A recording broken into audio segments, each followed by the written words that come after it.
Jetpack Joyride 2 first soft launched on February 28, 2021 in Canada, Australia and New Zealand.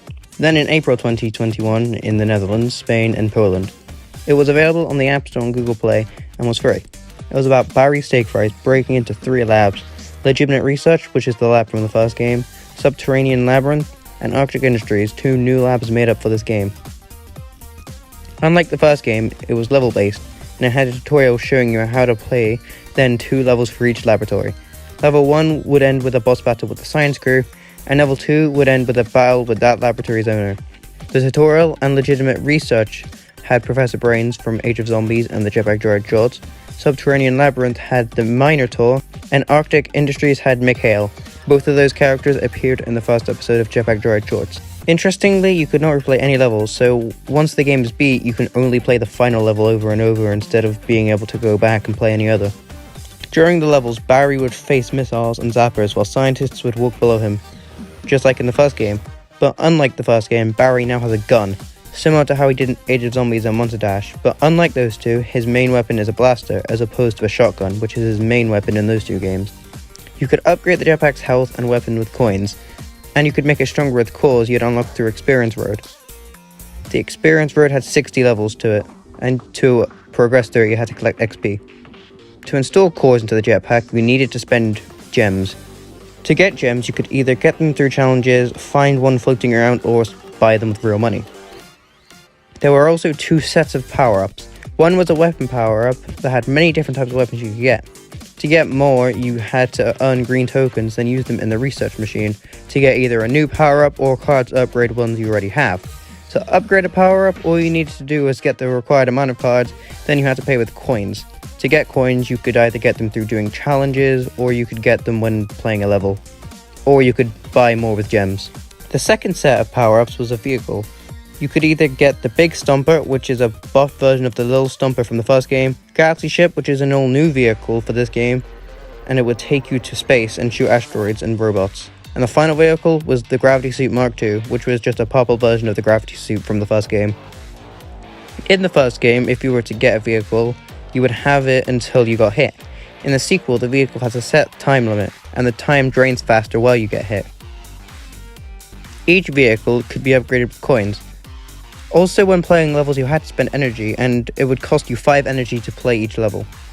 The game would later get more updates as time went on. Now, each level would finish with either a robot to defeat, a bubble to defeat, or a piñata to destroy, which, unlike the other 2, cannot hurt you, but gives you rewards when destroyed. The 5th level of each laboratory would now end with a boss battle with the science crew, and the last level would end with that laboratory's owner. Characters would now have discussions once a level was complete. These would range from Barry making fun of the boss to Craig telling Barry about stuff. Badges were also added, which gave Barry upgrades, but you could only use 3 at a time. There was also an arcade mode added, which would have different mini-games, like a football one for example. And finally, there was a daily rewards bonus added, where if you logged on daily you would get extra rewards. Things like skins and a season pass were teased, but were never added to the game. And then the game was announced to enter an indefinite amount of development time and be listed from the App Store and Google Play on February 28, 2022, and Halfbrick made no more mention of it anywhere. Until, out of nowhere, on August 2nd, 2022, Halfbrick released a YouTube video titled Jetpack Joyride 2 Rocket Emoji, pre-register now. When I first got this notification, I was very excited as I previously thought with the way they worded the tweet, the game was cancelled. But once I got to the end of the trailer, I saw the dreaded Apple Arcade logo and was immediately disappointed. They released a few videos to hype up the launch. One I found kinda funny was the Jetpack Joyride 2 gameplay reveal. It's only 30 seconds long, and this game was soft launched a year ago, so plenty of channels, including the same one that very video was released on, have longer videos showing off more of the gameplay. And before you ask, it's literally just the same. Only difference is costumes and Betty Beef Pies from Monster Dash is here. I'm not sure when her first appearance was, but I'm pretty sure it was Monster Dash in 2020 when the game got re-released and had new graphics and cosmetics and an update. But back to that video for a sec, it kind of feels like they want to forget that I was already soft launched and announced. The original trailer was even removed from Halfbrick's YouTube channel. All of the Jetpack Joyride 2 related videos remain though.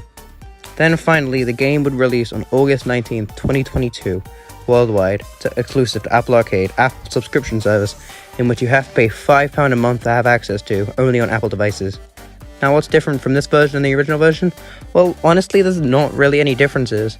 Now, because this is a paid game and the other was a free game, you can no longer pay real money to buy gems. Instead, they are just easier to unlock now. To upgrade power-ups, you now need to collect a certain amount of blueprints, then you have to pay for it with coins, similar to how the power-ups work. Skins are now here for both Bowery and the Jetpack. There is also a factory where scientists earn gold, gems, power-up tokens, and blueprints for you. There are now animations at the beginning of each laboratory showing the owner doing something as opposed to that not being there. Betty now replaces Bowery in a couple of level complete dialogue exchange things. And the energy system is removed, and that's really about it. No new levels, and you still can't even replay old ones once the game's beat. Honestly, I don't see why they went the Apple Arcade route, other than that sweet Apple Arcade money, of course. But they could have just released it for free on iOS and Android, then gave it a plus version on Apple Arcade alongside it. That's how it should have been done. Subscribe and like the video.